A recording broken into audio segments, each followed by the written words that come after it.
कांग्रेस का इतिहास रहा है कि जहां भी उनकी सरकार रही वहां पर उनके भ्रष्टाचार और घोटाले उनकी देन है। भाजपा सरकार ने जहां भी अपना जनाधार पाया उस प्रदेश को अग्रणी भूमिका में लाकर खड़ा किया है। जिस समय कांग्रेस शासन हुआ करता था उस समय यह प्रदेश बीमारू राज्यों की श्रेणी में आता था, लेकिन आज अग्रणी प्रदेशों में मध्य प्रदेश की गिनती हो रही है।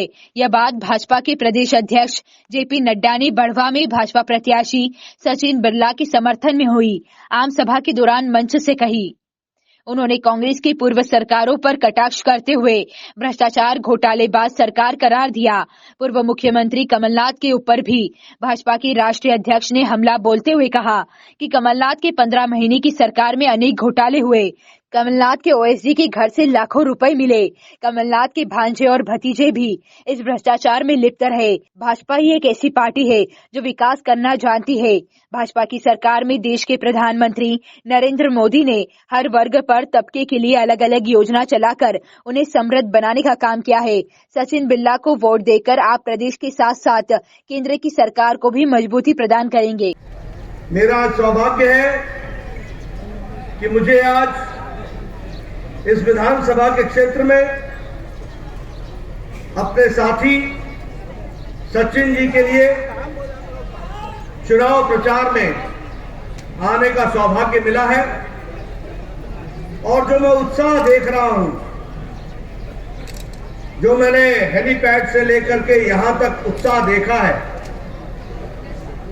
और जो आपकी तालियों की आवाज सुनी है, वो इस बात को प्रमाणित करता है कि आपने विधानसभा में सचिन जी को भेजने का मन बना लिया है।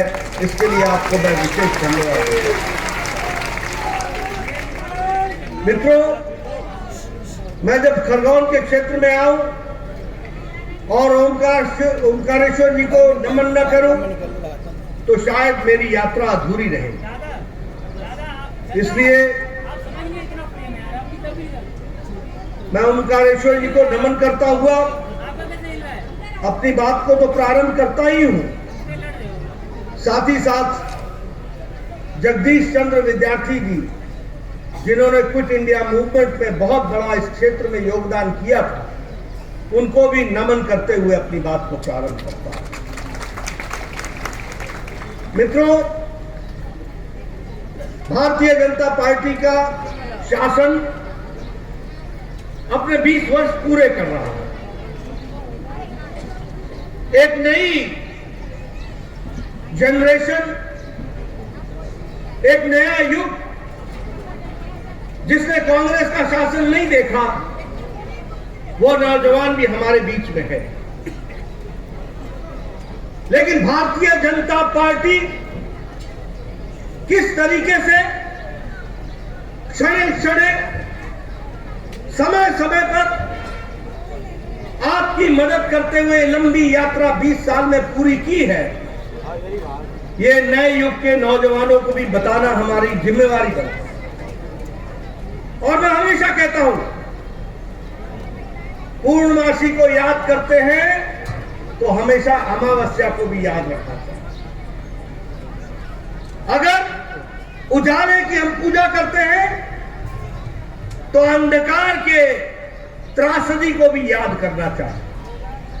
और इसलिए मैं यहां पर पूरी जिम्मेवारी से आपको बताने आया हूं। मैं 20 साल पहले एक प्रदेश का स्वास्थ्य मंत्री था, दिन रात मेहनत करता था, उसके बावजूद भी भारत के सूचकांक ठीक नहीं हुआ करते।